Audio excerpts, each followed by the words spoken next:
आचारसंहिता लागू झाल्यापासून शहरातील 3778 अनधिकृत पोस्टर्स महापालिकेने हटवले. ठाणे महानगरपालिका सार्वत्रिक निवडणुकीसाठी आदर्श आचारसंहिता लागू झाल्यानंतर शहरातील अनधिकृत जाहिराती, बॅनर्स व पोस्टर्स हटवण्याची मोहीम ठाणे महानगरपालिकेच्या अतिक्रमण विभागामार्फत सुरू करण्यात आली.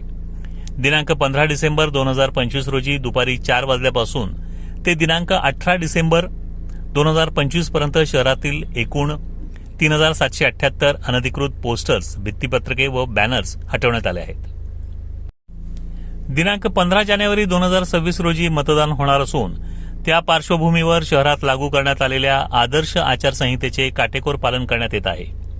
निवडणूक विभागाचे उपायुक्त श्री उमेश बिरारी यांच्या सूचनेनुसार सहाय्यक आयुक्त सोपान भाईक यांच्या मार्गदर्शनाखाली ठाणे महानगरपालिका क्षेत्रातील 9 प्रभाग समित्यांमधील पदनिर्देशित अधिकारी तथा सहाय्यक आयुक्त यांच्यामार्फत अनधिकृत बॅनर्स, वाढदिवसाच्या शुभेच्छा देणारे होर्डिंग्स, भित्तीपत्रके व पोस्टर्स हटवण्याची कारवाई करण्यात आली. तसेच लोकप्रतिनिधींची नावे असलेल्या विकास कामांच्या कोनशिला झाकण्याची कारवाई महापालिकेच्या वतीने करण्यात आली. ठाणे शहरातील 9 प्रभाग समितींमध्ये करण्यात आलेल्या कारवाईमध्ये 630 भित्तीपत्रके, 897 पोस्टर्स, 83 कटआउट्स, 1266 बॅनर्स, 602 फ्लॅग अशा एकूण 3778 अनधिकृत जाहिराती हटवण्यात आल्या.